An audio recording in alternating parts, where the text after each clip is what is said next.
네,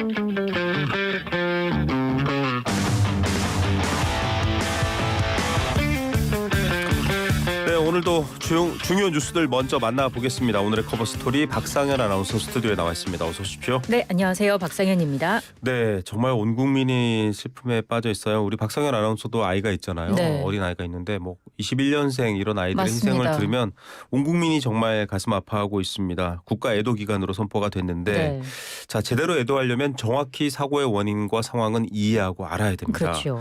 일단 이렇게까지 참사가 큰 것에 대한 궁금증과 이해할 수 없다라는 반응이 많은데 요즘 지금 관심을 많이 받고 있는 게 바로 그 로컬라이저라고 하죠. 네. 비행기의 방위 각도를 알려주는 안테나가 설치되어 있는 곳.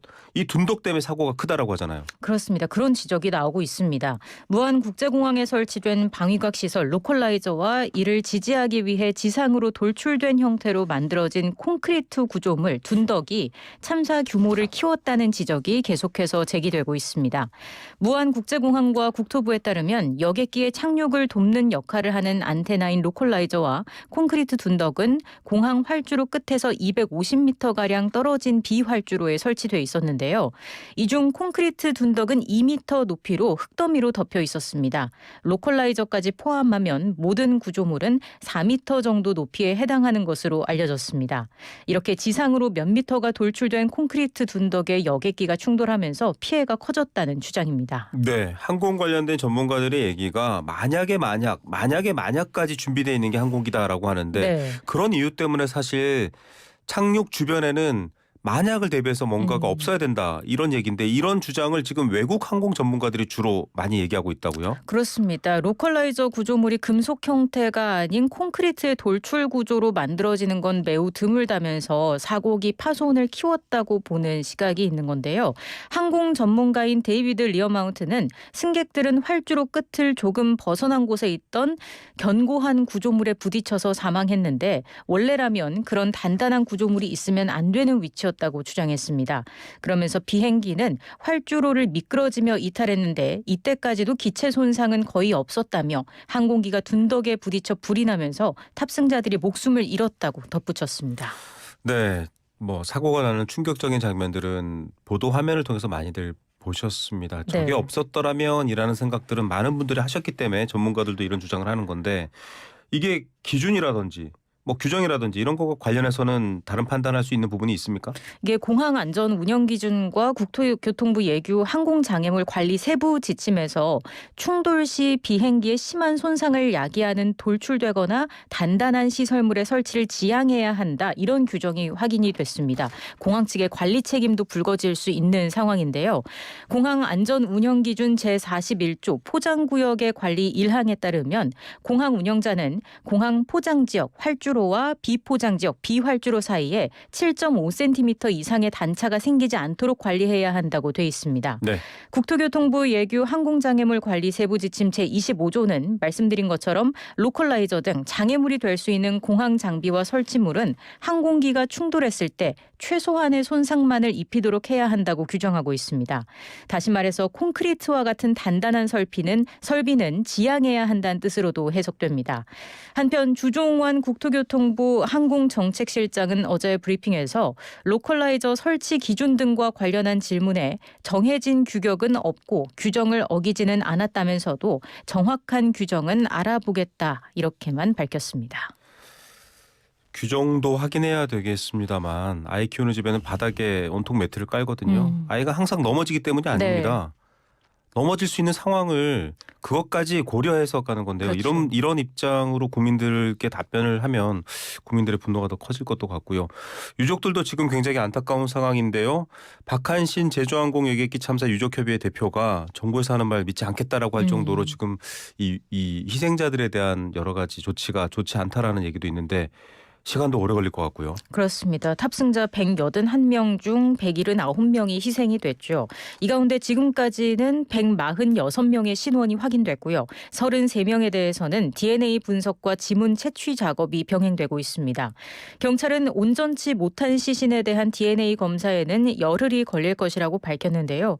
당연히 유가족들에게는 이 시간이 하염없이 길게만 느껴질 겁니다. 네. 한 유가족은 빨라야 열흘이지 더 늦어질지도 모를 일이라면서 열흘이 누군가에게는 짧겠지만 우리에게는 한없이 길 것이라고 답답함을 토로했습니다. 또 다른 유가족은 시신 훼손이 심하다 보니 이걸 어디까지 수습해서 맞춘 뒤에 인도할지 결정해야 하는데 그것조차 아직 협의가 되지 않은 것 같다며 대체 뭐가 이렇게 더디고 해결이 안 되냐며 분통을 터뜨렸습니다. 유가족들은 시신이 일부 온전치 않더라도 넘겨받아서 장례를 치르는 방안도 검토하고 있습니다. 참 안타까운 일입니다. 이 컨테이너로 냉동 컨테이너로 이 희생자들의 시신이 최소한 덜 훼손되도록 하도록 해달라는 요청도 원하는 시간에 제대로 이루어지지 않았다라는 게 앞서 말한 유가족의 불만이었는데요. 네. 좀 정부에서도 이런 부분은 무엇보다 마음 모아서 앞장서서 해결해야 될 것 같습니다. 일단 지금 대통령 권한대행인 최상목 부총리 현장도 찾았고 희생자들도 만났죠. 그렇습니다. 최 권한대행은 어제 오후 전남 무안군 무안종합 스포츠파크에 마련된 합동 분향소를 찾아서 헌화와 묵념으로 희생자들에게 조의를 표했습니다. 분향소 방문에는 조규홍 보건복지부 장관, 고기동 행정안전부 장관 직무대행이 함께했습니다.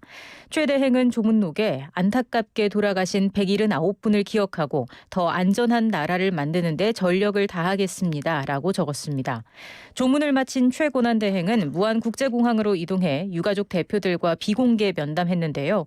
DNA 확인이 조속히 이루어지도록 하고 공항 1층에 분향소를 별도로 설치해달라는 유족들의 요청에 최선을 다해 처리하겠다고 밝혔습니다. 또 어떤 애로사항이든 책임지고 도와드리겠다며 유족들 요청대로 조속한 인계가 이루어지도록 하고 유족들과 소통을 더욱 잘하겠다고 말했습니다. 더 안전한 나라를 만들자라는 말은 지금 처음 듣는 말이 아닌 것 같습니다. 많은 국민들도 그렇게 생각하실 것 같은데요. 네. 약속은 꼭 지켜지길 저희도 지켜보겠습니다. 자, 이런 가운데 여객기 참사 수습에 지금 집중하고 있지만 정쟁을 자제하고 있음에도 불구하고 내란 특검, 김건희 여사 특검 여러 가지 여야 갈등의 뇌관은 폭발 일보 직전처럼 팽팽합니다. 네, 그렇습니다. 쌍특검법의 제2요구권 거부권 행사 시한이 코앞으로 다가왔습니다. 최 권한대행은 특검법에 대해 뚜렷한 입장을 밝히지 않고 있지만 세종 관가에서는 거부권을 행사하지 않겠느냐는 관측이 나오는데요. 정부가 야당이 강행 처리한 두 특검법에 위헌적 요소를 들어 반대하고 있고 특히 김 여사 특검법의 경우 앞서 윤석열 대통령이 세 차례나 거부권을 행사했기 때문에 이와 다른 결정을 내리지는 않을 것이라는 분석입니다. 앞서 최 권한대행도 지난 27일 기자들과 만나 권한대행의 권한대행은 역할이 매우 제한적이라고 많은 분이 말씀하고 계신다고 밝힌 바 있습니다. 민주당은 어떤 입장이에요? 민주당 박성준 원내수석 부대표는 한 라디오 인터뷰에서 계엄 사태에는 국가 최고 권력기관이 연루돼 있어 제대로 된 수사를 위해 내란 특검을 수용해야 한다고 최 대행에 촉구했습니다.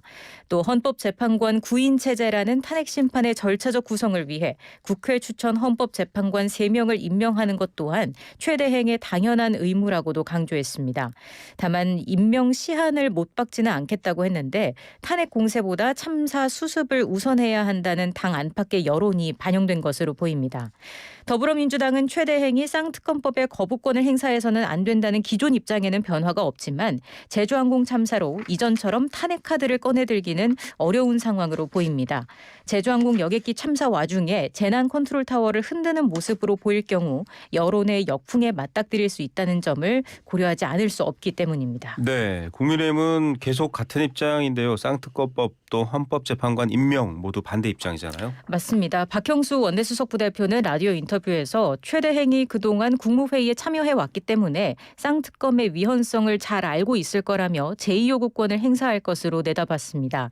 다만 위헌적인 조항을 삭제하는 방향으로 야당과 협상할 용의는 있다고 덧붙였습니다. 헌법재판관 임명을 두고는 임명권이 행정부 수반이 아닌 국가 원수의 지위에서 나오는 권한이라 대행이 할 수 없다고 재차 언급했습니다. 일각에서 제기되는 쌍특검 거부, 헌법재판관 임명 타협안에는 당내에서 논의를 한 적이 없고 최 대행에 요청한 사실도 없다고 일축했습니다. 국민의힘은 오늘 의원총회를 열고 쌍특검법에 대한 거부권 행사 건의 여부를 결정할 예정입니다. 뒤에 저희가 다루겠습니다만 이 내란에 대한 수사권이 어디에 있느냐에 대한 논쟁으로 지금 체포영장 청구에 대한 아직도 결과가 안 나오고 있습니다만 네. 굉장히 예민한 상황인데 그렇다면 지금 특검이라는 상황을 어떻게 수용하지 않을 수 없는 입장일 수도 있고요. 이 여야 문제는 저희가 이어지는 정치인들과 인터뷰에서 좀 더 자세히 알아보겠습니다. 국민의힘은 이제 비상대책위원회 지도 체계가 마련됐습니다. 권 위원장과 함께 호흡을 맞출 비대위원 또 사무총장 주요 당직자들의 인선도 드러났는데요. 여러 평가가 있는 것 같습니다. 그렇습니다. 일단은 12.3 비상계엄 사태 27일만 그리고 한동훈 전 대표 사퇴 이후에 2주 만에 국민의힘 수장 자리에 권영세 비상대책위원장이 어제 공식 취임을 했습니다. 네. 말씀하신 것처럼 권 위원장과 함께 호흡을 맞출 비대위원과 사무총장을 비롯한 주요 당직 인선도 윤곽이 드러났는데요. 누군가요? 삼선의 이미자, 재선 최형두, 초선 김용태, 최보윤 의원이 비대위원으로 내정됐고요. 사무총장은 삼선의 이양수 의원이 전략기획부총장과 조직부총장엔 각각 조정훈, 김재섭 의원이 임명됐습니다. 윤 대통령 탄핵 찬성 입장을 공개적으로 밝혔던 김재섭 의원이 당직에 이름을 올린 데다 비대위원회 친윤계뿐만 아니라 계파색이 옅거나 친한동훈계로 분류되는 인사도 포함된 만큼 당내 통합을 고려한 인선이라는 평가도 나옵니다. 국민의힘 당원 당규상 비대위 활동 기간은 6개월로 전국위 의결로 한 차례 연장할 수 있습니다.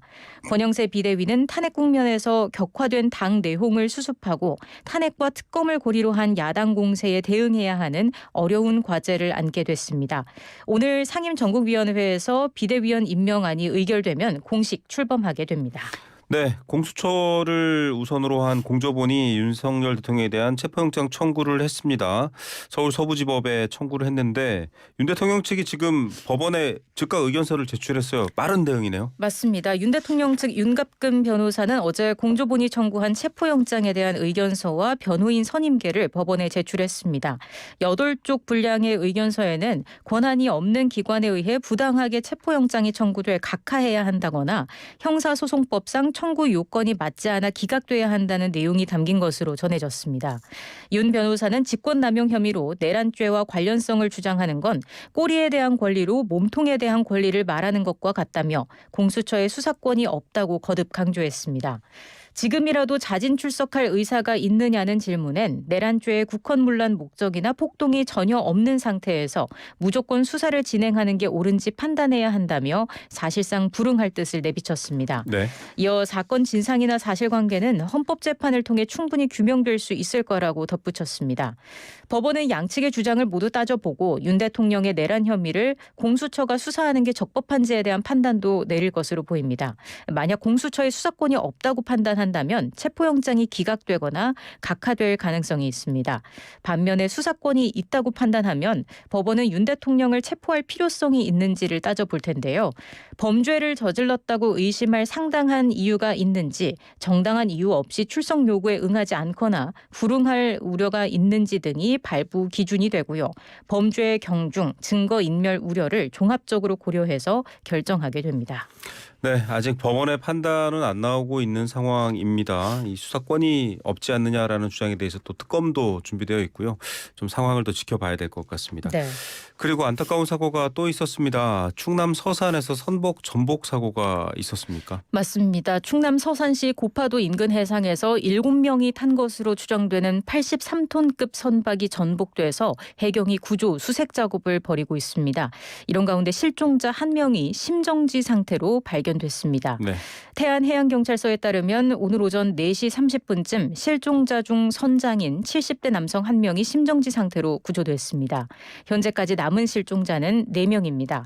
최상목 대통령 권한대행 부총리 겸 기획재정부 장관은 어제 저녁 충남 서산해역에서 발생한 선박 사고와 관련해 현장에 가용자원 및 인력을 총동원해서 인명수색 및 구조에 총력을 다해달라고 지시했습니다. 네, 관계기관에서 굉장히 많은 여러 가지 어려움이 있으시겠지만은 꼭 좀 잘 수습되고 실종자들 구조할 수 있기를 저희도 바라보겠습니다. 네. 오늘이 24년의 마지막 날인데요. 여러 가지 힘든 일들 많이 전해주시느라 고생하셨는데 내년에는 박상현 아나운서에게 어울리는 좋은 뉴스들 많이 전해줄 수 있기를 저도 바라보겠습니다. 올 한 해 고생 많으셨습니다. 고맙습니다.